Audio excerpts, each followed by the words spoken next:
का पा जिणवर वस हस वदमानस दंसनमग्गं वोच्छामि ग्राहकं मम समासेन कर्णमस्तिन वृषभेव वीरश्रीवर्धमानो संक्षिप्तम्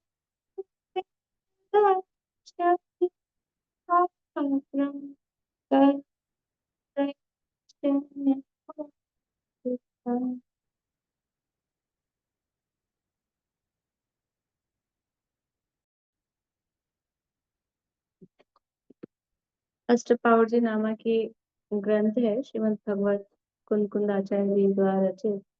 इसमें सूत्र पाहुड़ की चर्चा अपनी चल रही है और यहाँ कह रहे हैं कि जो श्रीमद् भगवान द्वारा कहा गया सूत्र है वो सूत्र दो प्रकार से उसका निरूपण है, या वो सूत्र दो प्रकार का है, एक व्यवहार रूप और एक परमार्थ रूप। तो सूत्र दो प्रकार का है मतलब सूत्र यानी अगर सूत्र का अर्थ हम जिनवाणी कह रहे हैं तो वो जिनवाणी का में जो निरूपण है वो दो प्रकार से निरूपण किया गया है और उनको जानकर ही योगीश्वर शुद्ध भाव करके सुख को प्राप्त करते हैं। ये गाथा यहाँ पे चल रही है, छठी गाथा है। गाथा नंबर 6 है सूत्र पाहुड़ में। पाठ करते हैं। जम सुतम जिणवतम व्यवहारो तयजम तो तम जानियो जोई लहरी सुहम कवि कुंज। पद्यानुवाद बोलिए सुमन जी। परमार्थ या व्यवहार जो जिन सूत्र में जिन वर कहे सब जान योगी सुख लहे मल पुंज का क्षेपण करे। जो जिन भाषित सूत्र हैं वह व्यवहार रूप तथा परमार्थ रूप है, उसको योगीश्वर जानकर सुख पाते हैं और मलपुंज अर्थात द्रव्य कर्म भाव कर्म नो कर्म का क्षेपण करते हैं अर्थात उसका नाश करते हैं। यानी जिनवाणी को व्यवहार और निश्चय दोनों से जानो। क्या निरूपण व्यवहार से किया जा रहा है, क्या निरूपण निश्चय से किया जा रहा है, तभी जाके कर्मों का नाश, कर्मों का मल तभी नष्ट होगा। जैसे रेणु जी हैं क्या अभी दिन में बात चल रही थी ना। हाँ, अभी नहीं है। अब दिन में निरूपण कौन से अपेक्षा से चल रहा था चतुर्थ सूत्री क्लास में? वहां परमार्थ का निरूपण चल रहा था, द्रव्य क्षेत्र काल भाव से सभी जीवों में समानता बताई जा रही थी। अब वहां वो प्रश्न कौन सा ले रही थी? वो व्यवहार वाला प्रश्न। तो अभी ये अपेक्षा समझनी पड़ेगी, वो बात है। लेकिन अभी निरूपण किस अपेक्षा से चल रहा है? अभी परमार्थ का निरूपण चल रहा है, अभेद कथन चल रहा है, या समानता देखी जा रही है। तो समानता बताई जा रही है तो उस अपेक्षा से है। जहाँ भेद है वहां भेद है ही। तो अगर ये अपेक्षा नहीं समझे कि ये जो कथन किया जा रहा है, ये कथन किस अपेक्षा से किया जा रहा है? जब ये कह रहे हैं सभी जीव समान हैं, तो समान कहाँ है? हमको सब अंतर दिखता है। कोई सिद्ध है, कोई संसारी है, कोई लंबा है, कोई छोटा है, कोई मोटा है, कोई पतला है, कोई मनुष्य है, कोई तिर्यंच है, कोई कम ज्ञान वाला है, कोई ज्यादा ज्ञान वाला है। तो वो जो अंतर है वो अंतर है, वो पर्याय में अंतर है। हाँ, लेकिन जब समानता बताई जाएगी तो किस अपेक्षा से बताई जाएगी? सभी मनुष्य समान है कि नहीं है? तो मनुष्य पने की अपेक्षा से सब समान है। लेकिन अब स्त्री है कि पुरुष है, राजा है कि रंक है, बुद्धिमान है, डॉक्टर है कि क्या है, वो सब अंतर अलग है। लेकिन भारतीय, सभी भारतीय समान है कि नहीं है? तो जब भारतीयता देखी जाएगी तो समान है। अब उसमें फिर अंतर है कि नहीं, फिर सब भारतीय समान है, तो वहां जाके प्रधानमंत्री के घर में जाके पलंग पे उसके पसर जाओ ये सभी समान है तो ऐसा नहीं होगा। वो जो पर्याय का अंतर है, जो प्रोटोकॉल उनका होता है कि राष्ट्रपति आ रहा है, प्रधानमंत्री आ रहा है, तो कितनी तो चौड़ी सड़क होनी चाहिए जब वो उसकी गाड़ी निकल सकती, छोटी गलियों में नहीं जाएगी। तो फिर सभी समान है, तो हम तो गलियों में जाते हैं, वो नहीं जाए, उसके लिए ट्रैफिक रोक देते हैं। अरे पर्याय में अंतर है ना, उसका पद है। तो वो अंतर अलग है, लेकिन जब समान किस बात अपेक्षा से बात कर रहे हैं कि भारत के नागरिक होने की अपेक्षा, भारतीयता की अपेक्षा से समान है, ये दुनिया में समझते हैं कि नहीं हम? ये सारी बातें दुनिया में समझते हैं कि नहीं समझते? नहीं तो कौन गया आज तक सभी भारतीय समान है ये झंडा लेकर और पहुंच जाए राष्ट्रपति भवन में और लाओ जी कमरा खाली करो, हम सब समान है, हम बैठे हुए हैं। ऐसा कौन करता है? कोई नहीं करता है। तो ऐसे ही यहाँ पर भी समानता किस अपेक्षा से बताई जा रही है, मतलब ये तो अभी आज ही का उदाहरण आ गया। दिनवाणी में जो बात कही जा रही है वो किस अपेक्षा से कथन किया जा रहा है, वो अपेक्षा समझना। ये अपेक्षा नहीं समझेंगे तो अर्थ का अनर्थ होगा, और इसी से आभास खड़े होते हैं, निश्चयाभास, व्यवहाराभास। ये कैसे खड़े होते हैं कि जिनवाणी में जो कथन निश्चय में से कहा गया है, उस निश्चय के कथन को पर्याय में लगाता है। निश्चय से कहा गया है सभी जीव हैं सिद्ध के समान, तो ये निश्चय से कहा गया था, द्रव्य दृष्टि से कहा गया था, अच्छा सभी सिद्ध के समान है तो अपने को वर्तमान में ही सिद्ध मानते हैं, मैं तो सिद्धि हूँ, अब मुझे होना क्या है। ये सिद्ध हूँ होना क्या है, ये दृष्टि का बल आता है, लेकिन पर्याय की जो विपरीतता है, जो अशुद्धता है, उसकी भी स्वीकृति होती है। पर्याय की अशुद्धता की स्वीकृति नहीं होगी तो फिर वो शुद्ध होगा कैसे? सभी जीव भगवान हैं और सभी जीव भगवान बन जाओ, बधा भगवान छो और बधा भगवान खाओ। अगर बधा भगवान छो, सभी भगवान हैं, तो फिर खाओ वाली बात क्या है, फिर होने वाली बात क्या है? ये दो नयों के कथन है। बधा भगवान छो यानी सभी जीव भगवान हैं, बधा भगवान छे, तो ये निश्चय का कथन है कि सभी जीव भगवान हैं, लेकिन सभी भगवान बन जाओ कि पर्याय में नहीं हो। कारण भगवान हो, कारण परमात्मा सब है कि नहीं है, इसलिए कहा है कि सभी भगवान है, क्योंकि सब कारण परमात्मा है, परमात्मा है नहीं भगवान, तो भगवान है। लेकिन कार्य परमात्मा है क्या सब? कार्य परमात्मा नहीं है, इसलिए भगवान खाओ। ये स्वीकार करके कि मैं भगवान हूँ, ये स्वीकार करते हैं तो भगवान बन जाते हैं। और यदि ये स्वीकार नहीं करें कि मैं भगवान हूँ, तो भगवान बनना भी नहीं होता, इसलिए पहले स्वीकार किया जाता है। हम आजाद हैं, हम स्वतंत्र हैं, ये कब नारा लगाया? स्वतंत्रता मेरा जन्म सिद्ध अधिकार है, ये नारा कब लगाया था?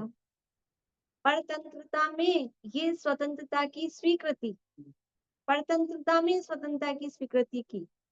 तो हम स्वतंत्र हैं, तो फिर हम स्वतंत्र हो गए, तो जो हम स्वतंत्र हैं ही, तो फिर हमको होना क्या था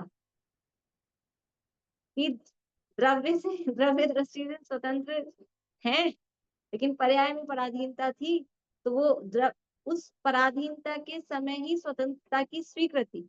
ऐसे ही अभी अशुद्धि की अवस्था में ही जब संसारी हैं तभी ये परमात्मा बने की स्वीकृति, तब परमात्मा बनते हैं। तो दोनों नयों के कथन है और दोनों नयों के कथन प्रयोजन परक है, दोनों का यथा योग्य स्वीकार होना चाहिए, यथा योग्य उनका भाव समझना चाहिए, तभी जाके जीव सुख की प्राप्ति करता है और मल पुंज को क्षय करता है। अब निश्चय के कथन को व्यवहार पे लगाए, व्यवहार के कथन को निश्चय पे लगाए, तो फिर संसार चल रहा है तो चलता रहेगा।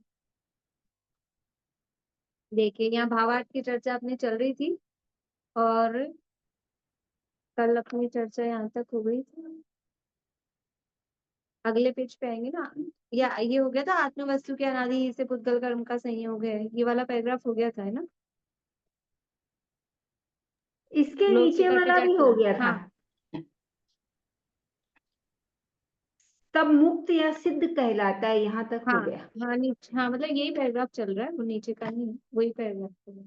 ठीक, मतलब मेरी बुक में तो एक ही पैराग्राफ में दिया है, हो सकता है नई बुक में उसको पैराग्राफ बदला।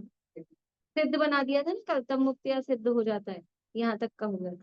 देखिए आगे पेज नंबर देख लीजिएगा आप लोगों के बुक में जो भी हो।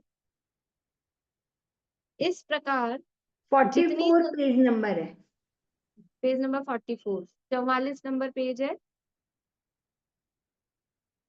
हाँ, पुरानी नहीं होगी, इन लोगों के पास सबके पास नई होगी, ये तो यही अपने पुरानी रखती है। इस प्रकार जितनी संसार की अवस्था और यह मुक्त अवस्था इस प्रकार भेद रूप आत्मा का निरूपण है, वह भी व्यवहार का विषय है।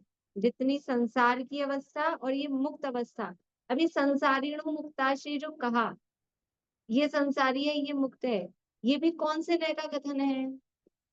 व्यवहार नय का कथन है। भेद किया ना जीव में, जीव में भेद किया संसारिणो मुक्ताश्रय, भेद की अपेक्षा से भी व्यवहार है।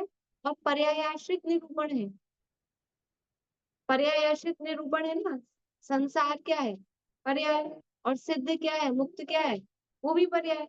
तो पर्यायाश्रित निरूपण होने से भी व्यवहार है, और भेदाश्रित, भेद के आश्रय से कथन किया तो भी व्यवहार है। इसको अध्यात्म में, शास्त्र में अभूतार्थ असत्यार्थ नाम से कहकर वर्णन किया है, क्योंकि शुद्ध आत्मा में संयोग जनित अवस्था हो सो तो असत्यार्थ ही है। कुछ शुद्ध वस्तु का तो यह स्वभाव नहीं है, इसलिए असत्य ही है। अब ये जो व्यवहार नय का विषय है, देखो ऊपर से कहा था वह भी व्यवहार नय का विषय है। इस व्यवहार नय के विषय को, इसको कहा है ना, इसको मतलब किसको? ये जो व्यवहार नय का विषय है, व्यवहार नय के विषय को अध्यात्म शास्त्र में अभूतार्थ असत्यार्थ नाम से कहकर वर्णन किया है। इसको अध्यात्म शास्त्रों में जो व्यवहार नय का विषय है वो अभूतार्थ है असत्यार्थ है, उसको शॉर्ट में ऐसा भी कह दिया कि व्यवहार नय अभूतार्थ असत्यार्थ है। अभूतार्थ असत्य, अभूतार्थ का मतलब है अभूत अर्थ, अ यानी नहीं, भूत यानी विद्यमान, अर्थ यानी पदार्थ, कि ये जो कह रहा है वैसा पदार्थ विद्यमान नहीं है। व्यवहार ने जो कह रहा है वैसा पदार्थ विद्यमान नहीं है, इसका नाम है अभूतार्थ। और असत्यार्थ, अ यानी नहीं, सत यानी विद्यमान, अर्थ यानी पदार्थ, सत यानी अस्तित्व जिसका है विद्यमान, वही अर्थ है। असत्यार्थ का मतलब भी कि ये जैसा कह रहा है वैसा पदार्थ विद्यमान नहीं। तो जैसे व्यवहार ने क्या कहा था, घी का घड़ा कहा था, व्यवहार ने घी का घड़ा कहा था ना, तो घड़ा घी का होता है क्या? ये ऐसा पदार्थ विद्यमान नहीं है, घी का घड़ा आज तक बना नहीं है कि किसी ने घी से घड़ा बना लिया हो, ऐसा पदार्थ विद्यमान नहीं है, इसलिए वो क्या है?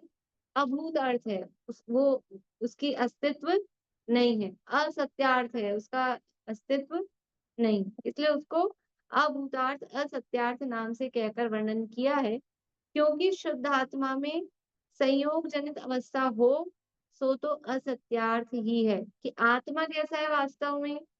आत्मा शुद्ध है। इस शुद्ध आत्मा में जो संयोग जनित अवस्थाएं हो रही हैं वो आत्मा में है क्या? ये क्रोध के भाव, ये मान के भाव, ये राग द्वेष के विकारी भाव, ये आत्मा में है क्या? आत्मा में है क्या? नहीं। क्यों नहीं है? कुछ उदाहरण देके बताइए।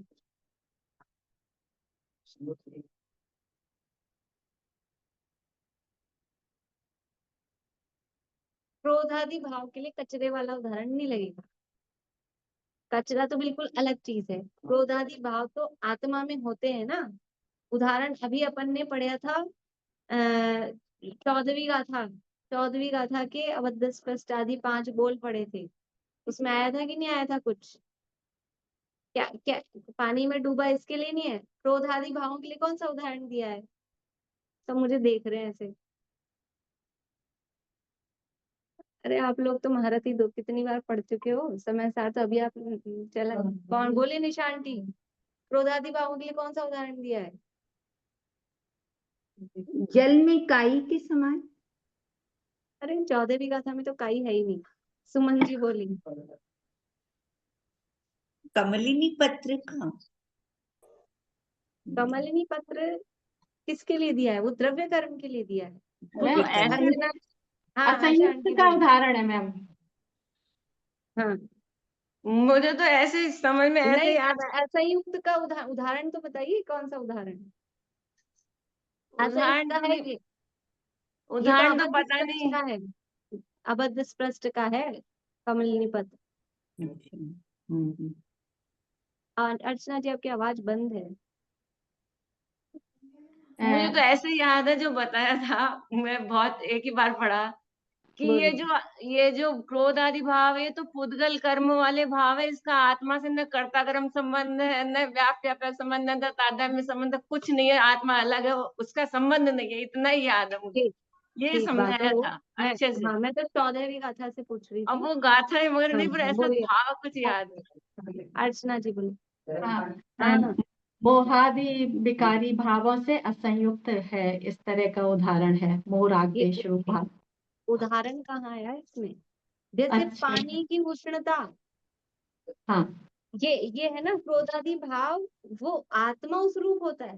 पानी में कचरा आया वो तो अलग से आया है, लेकिन वो पानी गर्म हुआ, ये क्रोधादि भाव के लिए ये उदाहरण आएगा ना, कचरे वाला उदाहरण नहीं आएगा। ठीक है, तो ये जो कह रहे हैं कि जो शुद्ध आत्मा में संयोग जनित अवस्था हुई, तो शुद्ध आत्मा में ये क्रोध का परिणाम हुआ, ये अवस्था हुई, संयोग जनित अवस्था हुई, तो समझ लो मनुष्य देवनार की तिरंज ये वाली अवस्था भी, और क्रोधादि रूप क्रोधी मानी मायावी ये जो अवस्था हुई, ये क्या है? ये जो अवस्था हुई है वो असत्यार्थ है। अच्छा, पानी गर्म हुआ, ये बात सत्य है कि नहीं? कि पानी के स्वभाव के समीप जाके देखो, पर्याय दृष्टि से देखने पर वो पानी गर्म दिखता है, लेकिन पानी के स्वभाव के समीप जाकर देखने पर वो पानी ठंडा ही है, गर्म होता ही नहीं। ऐसे ये क्रोधादि भाव ये आत्मा में है कि नहीं है? कि आत्मा में दिखते हैं ऊपर से पर्याय से देखने पर, लेकिन उसके स्वभाव के समीप जाकर देखें तो आत्मा में क्रोध है ही नहीं, ये विकारी भाव आत्मा में है ही नहीं। इसलिए कह रहे हैं कि ये असत्यार्थ है। ये जो मनुष्य देव नार की तिर्यंत, ये जो अवस्थाएं हैं, ये जीव में है क्या? ये है ही नहीं, इसलिए कह रहे हैं ये असत्यार्थ है, अभूतार्थ है।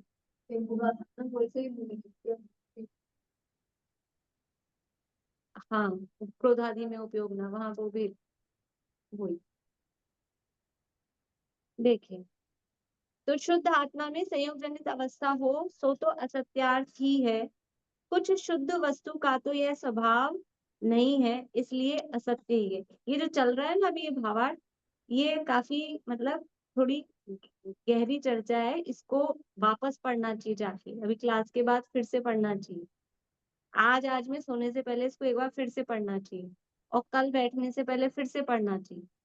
ये अब अध्यात्म की ये बादाम का हलवा है। जो गोमट सार चलता है वो चने जैसा लगता है, लेकिन उसको पचाने में इतनी कोई मेहनत नहीं, सीधे सीधे याद कर लो चीजें, उसमें नहीं है, इसमें रटने वाली चीज नहीं है, ये डाइजेस्ट होनी चाहिए, ऐसी बात नहीं।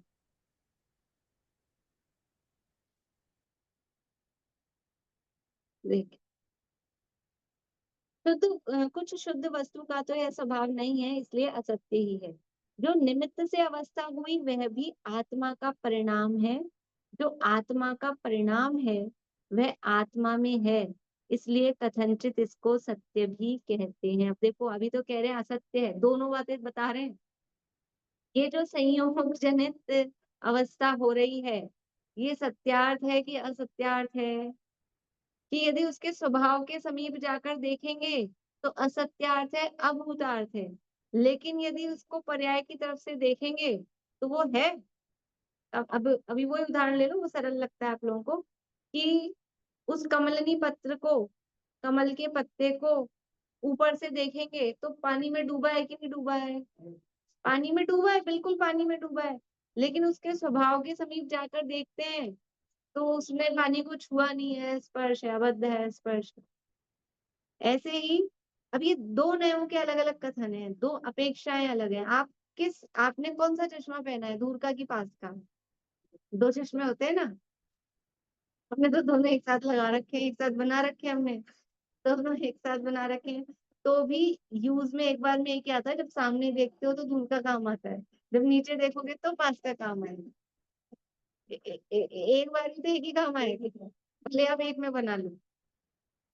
तो अब निकट वाला पास वाला चश्मा देखेंगे, यानी उसको द्रव्य स्वभाव के समीप जाकर देखेंगे, पास वाला समीप जाकर, तो कैसा दिखेगा।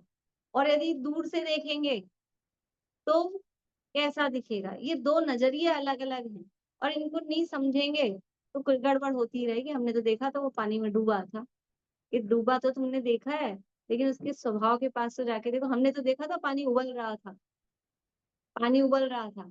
ये पानी भले ही उबल रहा हो, लेकिन उसका स्वभाव, वो उष्णता नहीं, वो उबलना उसका स्वभाव नहीं है, वो निमित्त से हुआ है। अब ये जो कहा ना आगे, जो निमित्त से अवस्था हुई वह भी आत्मा ही का परिणाम है। पानी जो गर्म हुआ है ये अग्नि के निमित्त से हुआ है। अपने आप पानी गर्म होता है क्या पड़ा पड़ा, ये अपने आप होता है? धूप में रख दो तो वो धूप, धूप भी तो अग्नि का ही रूप है, इसके निमित्त से हुआ ना। तो वो जो निमित्त से अवस्था हुई वह भी उसका आत्मा का ही परिणाम है। क्रोध आया, कैसे आता है क्रोध? अपने आप आता है, बैठे बैठे भी आ जाता है। हंसी आती है कि नहीं बैठे बैठे? हंसी आती है कि नहीं बैठे बैठे? ये कल की बात याद करके आ जाती है बैठे बैठे। तो ऐसे गुस्सा भी आ जाता है। तो ये अपने आप आया क्या? कल की बात याद करके आया ना, निमित्त हुआ। और कुछ भी नहीं हुआ, लेकिन फिर भी हमको गुस्सा आ रहा है कि बाहर में कुछ नहीं दिख रहा, कल की कोई बात भी नहीं है, आज की कोई बात भी नहीं है, तो भी किसी ना किसी निमित्त के बिना वो नहीं आएगा। तो कौन सा निमित्त होगा? अंतरंग में क्रोध नामक कषाय कर्म का उदय। क्रोध कषाय नाम का कर्म है ना, उसका उदय। हास्य नामक कषाय कर्म का, वो कषाय कर्म का उदय, ये निमित्त होता है। तो ये बिना निमित्त के नहीं होता। निमित्त से जो अवस्था हुई वो भी आत्मा का ही परिणाम है ना। क्रोध आया, हास्य आया, मान आदि के परिणाम आए, आत्मा का ही परिणाम है। जो आत्मा का परिणाम है वो आत्मा में ही है, आत्मा ही में है। इसलिए कथनचित इसको सत्य भी कहते हैं। अभी क्रोध आत्मा का परिणाम है, इसलिए है, होता है, सत्यार्थ है, सर्वथा निषेध नहीं कर सकते। अपेक्षाकृत कथन है कि निश्चय, जब अपेक्षा लगा देते हैं तो कथनचित लगाने की जरूरत नहीं है। निश्चय की अपेक्षा ये बोला, इसका मतलब ये है किसी अपेक्षा कथनचित, ठीक है। और अगर आप नाम नहीं ले रहे हो तो वैसे किसी अपेक्षा करके बोल सकते हैं। इसलिए कथनचित, कथनचित यानी किसी अपेक्षा। किस अपेक्षा कि वो पर्याय की अपेक्षा, इसको सत्य भी कहते हैं। परंतु जब तक भेद ज्ञान नहीं होता है तब तक ही यह दृष्टि है। भेद ज्ञान होने पर जैसे है वैसे ही जानता है। जब तक भेद ज्ञान नहीं होता तब तक वो क्रोधादि आत्मा का परिणाम दिखाई देते हैं, दिख तो रहे हैं, लेकिन भेद ज्ञान होने पर तो द्रव्य दृष्टि हो जाती है। नजर कहाँ होती है? ये द्रव्य दृष्टि प्रमुख हो जाती है, पर्याय दृष्टि गौण हो जाती है। ऐसा नहीं पर्याय दृष्टि से कथन नहीं करेगा, कि बात नहीं करेगा, कि व्यवहार नहीं करेगा, वो सब होगा, लेकिन प्रधान क्या रहता है? द्रव्य दृष्टि प्रधान रहती है। जो द्रव्य रूप उद्गल कर्म है वे आत्मा से भिन्न ही है, उनसे शरीर आदि का संयोग है, वह आत्मा से प्रकट ही भिन्न है, इनको आत्मा के कहते हैं। सो यह व्यवहार प्रसिद्ध है ही। इसको असत्यार्थ या उपचार कहते हैं। जो पुद्गल कर्म है वो आत्मा से स्पष्ट रूप से भिन्न है, क्योंकि वो पौद्गलिक, देखो क्रोधादि भाव है वो तो अभिन्न है। जैसे अभी आपने कचरे का उदाहरण लिया ना, तो कचरा तो स्पष्ट रूप से ही अलग ही है, लेकिन जो पानी गर्म हुआ उसमें उस गर्मी को अलग से, आप कचरे को तो निकाल के रख दिया हमने अलग, ऐसा गर्मी निकाल के अलग नहीं रख सकते। वो पूरा उस रूप पर निमित्त हुआ है, तन्मय है उससे। तो जो पुद्गल कर्म है वो आत्मा से भिन्न है, उनसे शरीर आदि का संयोग है, कर्म के निमित्त से ये शरीर आदि का संयोग है, वह आत्मा से प्रकट ही भिन्न है, इनको आत्मा के कहते हैं। अब ये जो शरीर आदि को आत्मा का कहा, द्रव्य कर्म को आत्मा का कहा है, ये क्या है? ये व्यवहार है, ये प्रसिद्ध है। इसको असत्यार्थ या उपचार कहते हैं।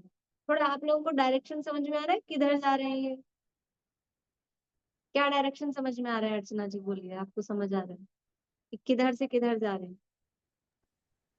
मतलब ये जैसे कथन तो पर्याय अपेक्षा किया जाएगा, लेकिन हमें मतलब द्रव्य का सही स्वरूप समझना है। नहीं, ठीक नहीं, मतलब आप बात सही कह रहे हो, लेकिन मैं ये नहीं पूछ रही हूँ। निशा आंटी कहाँ गई? देखो यहाँ ये जो चल रहा है ना क्रम, ये व्यवहार नय के भेद बताए जा रहे हैं। 4 प्रकार का व्यवहार होता है, 4 प्रकार का व्यवहार होता है। कौन कौन सा 4 प्रकार का होता है? ऐसे 4 नहीं होते हैं। हाँ हाँ हाँ। चलिए इधर से कौन बताएंगे 4 प्रकार के व्यवहार नयों के नाम?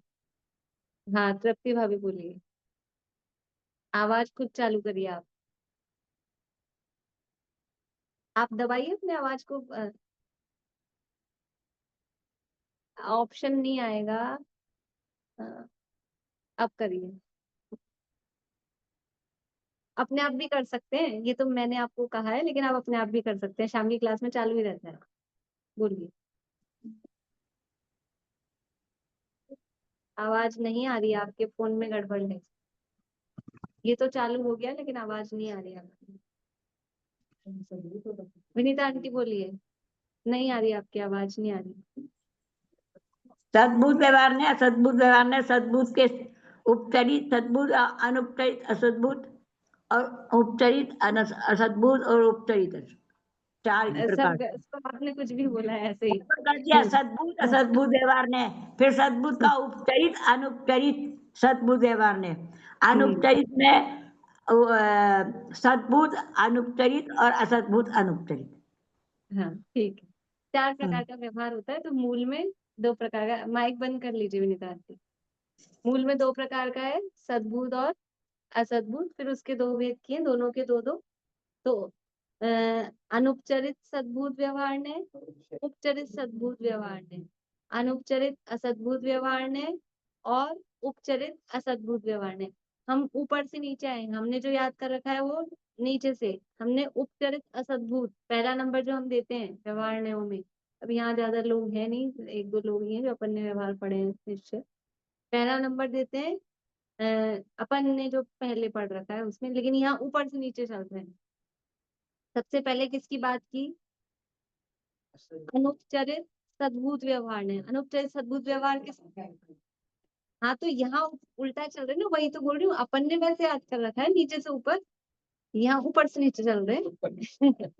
यहाँ अब यहाँ जो बताया है उसी से बताऊंगी ना मैं आपको। यहाँ यहाँ कैसे बताए हैं?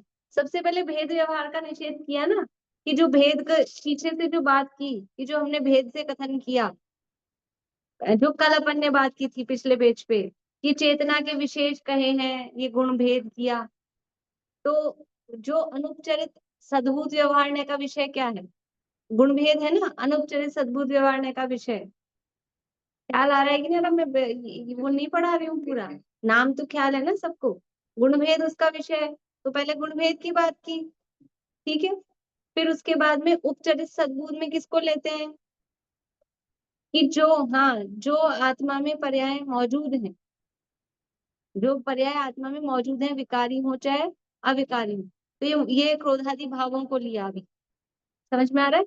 इसके बाद में अब किसको ले रहे हैं? इसके बाद में लिया जो संयोग रूप निमित्त से अवस्था हुई, ये उद्गल कर्म और शरीर आदि।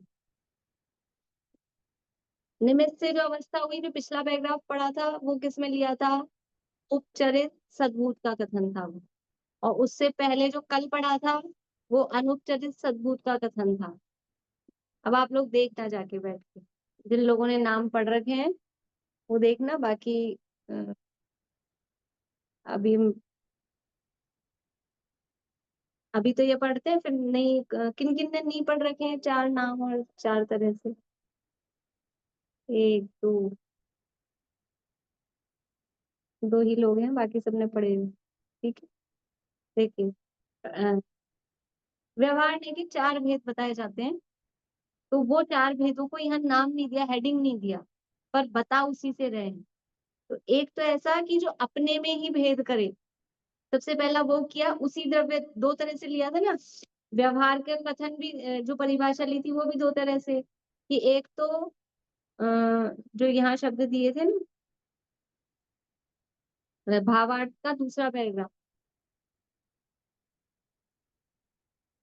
जिस वस्तु को विवक्षित, दूसरे पैराग्राफ की चौथी लाइन है, लास्ट शब्द है उसके, मिला, भावार्थ के दूसरे पैराग्राफ की चौथी लाइन, जिस वस्तु को विवक्षित करके सिद्ध करना हो उसके द्रव्य क्षेत्र काल भाव से जो कुछ सामान्य विशेष रूप वस्तु का सर्वस्व हो तो निश्चय व्यवहार से कहा है। यानी उस वस्तु का ही जो कहा जा रहा है, वस्तु के द्रव्य क्षेत्र काल भाव के आधार से कहा जा रहा है ना, वो उसमें भी व्यवहार लग रहा है, तो वो व्यवहार कहलाता है सद्भूत व्यवहार, जो वस्तु में ही के ही आश्रय से, वस्तु के द्रव्य क्षेत्र काल भाव के आश्रय से ही जो भेद करके कथन किया जा रहा है वो कहलाता है सद्भूत व्यवहार। और जो जो आगे, और उस वस्तु के कुछ अन्य वस्तु के संयोग रूप अवस्था हो उस वस्तु रूप कहना भी व्यवहार है, इसको उपचार भी कहते हैं। ये कहलाता है असद्भूत व्यवहार। सद्भूत यानी जो है, उस वस्तु में जो है, ऐसा नहीं कि वस्तु में नहीं है या कहीं बाहर से आया है, वस्तु में है लेकिन भेद किया गया है, या समझ लो आंशिक पर्याय है, तो उसको कह रहे हैं सद्भूत। और जो अन्य वस्तु के संयोग से उस वस्तु का कथन किया जाता है वो कहलाता है असद्भूत व्यवहार। अब ये भी दो तरह के होते हैं, एक निकट का और एक दूर का, सद्भूत व्यवहार और असद्भूत व्यवहार, ये दोनों भी दो तरह से होते हैं, एक निकट वाला सद्भूत, एक दूर वाला सद्भूत, एक निकट वाला असद्भूत, एक दूर वाला असद्भूत। तो उसी वस्तु में भेद करके कथन कहना ये अत्यंत निकट का सद्भूत है, तो वस्तु का फॉर्मेशन ही, वस्तु बनी ही उससे है, तो वो भेद, लेकिन भेद किया है इसलिए व्यवहार कर कह रहे हैं। और जो ये संयोगी भावों के आश्रय से कथन किया, जो अपन ने अभी उदाहरण में लिया क्रोधादि भाव, तो आत्मा को क्रोधी मानी कहना, या ये क्रोध वाला है, ये मान वाला है, विकारी भाव वाला कहना, तो ये विकारी भाव है तो आत्मा में, है तो सद्भूत, है तो सद्भूत, लेकिन आत्मा में ज्ञान दर्शन सुख वीर्य है, ये व्यवहार, और आत्मा में मोह राग द्वेष भाव है, ये व्यवहार। दोनों में कुछ अंतर है कि नहीं, दोनों बराबर है क्या? दोनों में अंतर है। आत्मा में ज्ञान दर्शन सुख वीर्य है, ये तो आत्मा का स्वरूप बता रहा है, और आत्मा में मोह राग द्वेष भाव है, ये है आत्मा में सद्भूत है, लेकिन फिर भी विकारी भाव है, मूल रूप आत्मा का नहीं है। कर्म के संयोग से हुए हुए भाव हैं, संयोगी भाव, तो इसलिए उसको कहा उपचरित सद्भूत व्यवहारने का विषय। संयोगी भावों से जो कथन किया गया वो कहलाएगा उपचरित सद्भूत व्यवहारने का कथन। और आत्मा में जो भेद किया, गुण भेद आदि का कथन, वो कहलाएगा अनुपचरित सद्भूत व्यवहार में, उसमें उपचार नहीं है, अनुपचरित सद्भूत व्यवहार। ये दो समझ में आए, सद्भूत। अब है असद्भूत, तो असद्भूत में भी एक दूर का और एक पास का। असद्भूत का मतलब है कि जो वस्तु में नहीं है फिर भी उसका संयोग देख के उसका कथन किया जाए, जैसे कि चश्मा, चश्मे वाला, ऐसा कहना, चश्मिश, ये कहा, तो ये मूल शरीर में नहीं है। जैसे गोरा काला कहा, तो ये तो इस कलर ही है शरीर का, है ना, उस वो तो समझ लो सद्भूत है। लेकिन चश्मे वाला कहा, भी चश्मा उतार दोगे, उतार दिया, तो फिर ये है असद्भुत, लेकिन इसके संयोग से भी कथन किया जाता है, तो वो है असद्भुत। तो अब ये है दो तरह के संयोग, जो उपचरित कथन किए जा रहे हैं किसी के संयोग से, वो संयोग भी दो तरह के हैं, एक निकट वाला संयोग और एक दूर वाला संयोग। तो अब यहाँ देखते हैं निकट का संयोग क्या है जीव के साथ में, ये शरीर और द्रव्य कर्म, ये है निकट के। निकट का मतलब जो संश्लेष संबंध जिनके साथ है, एक क्षेत्रावगाह संबंध जिनके साथ है, जिसको इस भाव में छोड़ के अलग नहीं किया जा सकता है, और कर्मों को तो अगले भाव तक भी वो चलते रहते हैं, लेकिन है आत्मा से अलग, है परद्रव्य, शरीर भी परद्रव्य है, द्रव्य कर्म भी परद्रव्य है, लेकिन आत्मा के साथ में उनका संयोग है। तो अब देखिए यहाँ पे कह रहे हैं, जो द्रव्य रूप पुद्गल कर्म है वे आत्मा से भिन्न ही है, उनसे शरीर आदि का संयोग है, वह आत्मा से प्रकट ही भिन्न है, इनको आत्मा के कहते हैं कि नहीं कहते हैं? स्वयं किए जो कर्म शुभाशुभ अपने ही कर्मों का फल है। अब ये मेरे ही कर्मों का फल है, ये जो कहा, ये कर्म मेरे हैं, ये कौन से ने से कहा? कर्म तो पुद्गल है कि मेरे हैं? कर्म तो पुद्गल है। अब आप कहो, मैं यहाँ कह रही हूँ, मैं अपन ये मेरे ही कर्म है, मेरे को जो संयोग मिल रहे हैं, मान लो कोई ऐसा हो तो ऐसा कहते ना, मेरे ही कर्मों का फल है। तो ये मेरे कर्म, ये कर्म तो पुद्गल है, आप अपने कह रहे हो, आप अज्ञानी मिथ्या दृष्टि। कि ऐसा नहीं है। अब ये जो हम कह रहे हैं ये मेरे कर्म है, ये कौन से नय का कथन है? ये अनुपचरित असद्भुत व्यवहार नय का कथन है। कर्मों को आत्मा का जीव का कहना ये सर्वथा असत्यार्थ नहीं है। अब किसी अपेक्षा से कर्म जीव ने अपने परिणामों के निमित्त से जीव ने बांधे हैं, तो उसको जीव का कहना, ये शरीर को जीव का कहना कि नहीं कहना? कहना। कल दो कारण कहे थे ना, एक प्रयोजन की अपेक्षा, एक निमित्त की अपेक्षा व्यवहार का कथन किया जाता है। तो ये जीव को कहाँ ढूंढेंगे? ये शरीर में ही मिलेगा ना। अब हमको दूसरे तो जीवों के जीव दिखते हैं क्या? शरीर दिखता है। अब शरीर देख देख के तो कहना देखो जीव चल रहा है, रक्षा करना, बचाना, पैर मत रख देना। तो वहां शरीर को जीव कह रहे हैं, वो शरीर को जीव कह रहे हैं कौन से नय से? अनुपचरित असद्भुत व्यवहार नय। ठीक है। तो ये कथन यहाँ कर रहे हैं कि वो प्रकट भिन्न ही है, उनको आत्माएं कहते हैं। ये व्यवहार प्रसिद्ध है ही, इसको असत्यार्थ या उपचार कहते हैं। ये क्योंकि व्यवहार है, वास्तविकता नहीं है, इसलिए इसको असत्यार्थ या उपचार कहते हैं। अभी आपने वो जो अनुपचरित सद्बुद्ध व्यवहार ने बताया गुण भेद वाला, उसमें गुण भेद से क्या मतलब निकलेंगे, क्या समझेंगे? आत्मा अभेद अखंड एक द्रव्य है।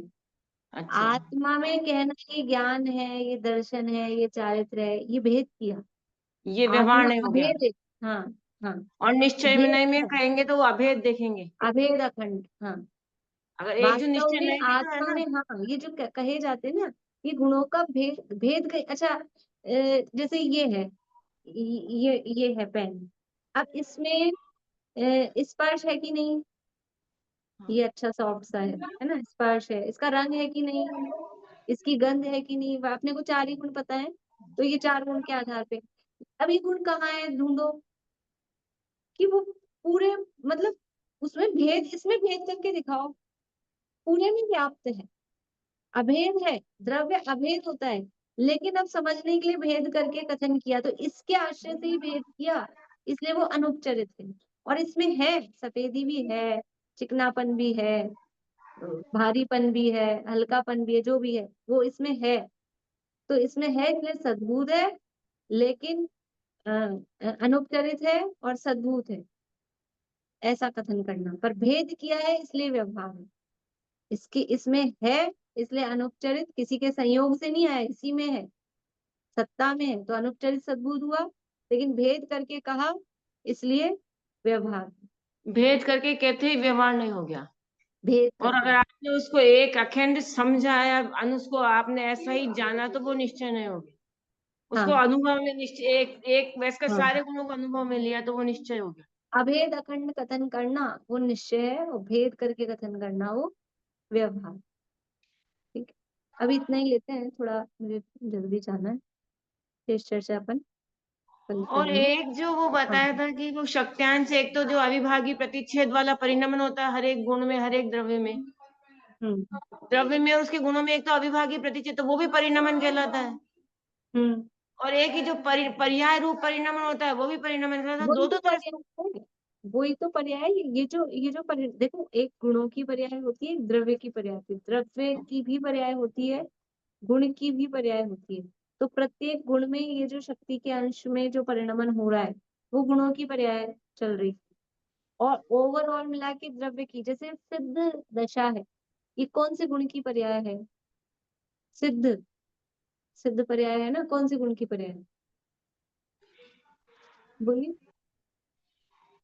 सुख भी तो सभी गुण गुणों की से। पर्याय है, सिद्ध ज्ञान गुण की पर्याय है, और ज्ञान। चारित्र की, और दो चार ही नाम पता है?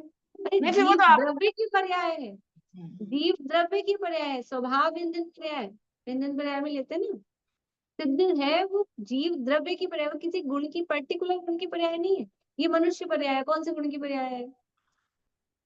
असमान जातीय द्रव्य पर्याय बोलते हैं ना इसको, द्रव्य पर्याय। तो द्रव्य की भी पर्याय होती है गुणों की।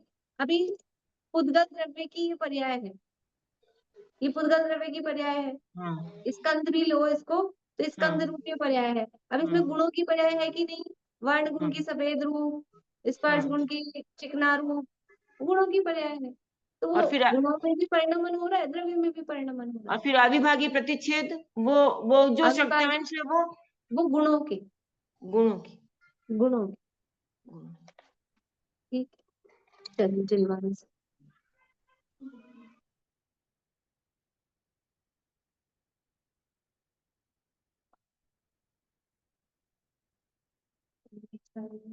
कषाय के प्रसंग की बन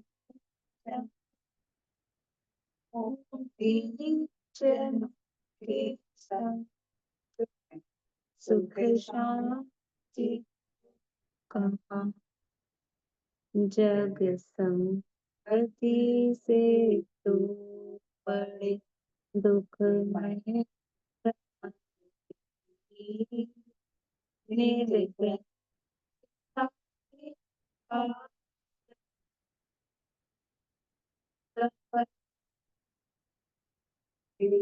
से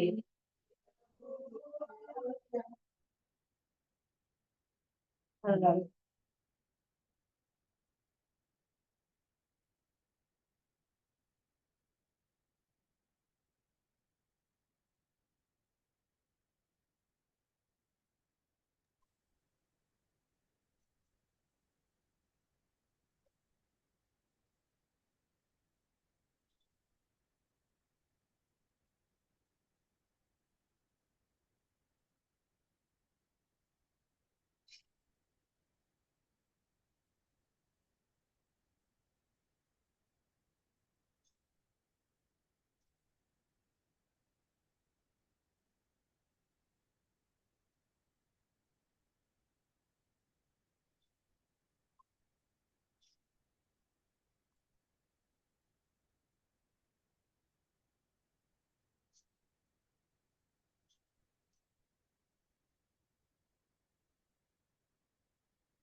भाषा में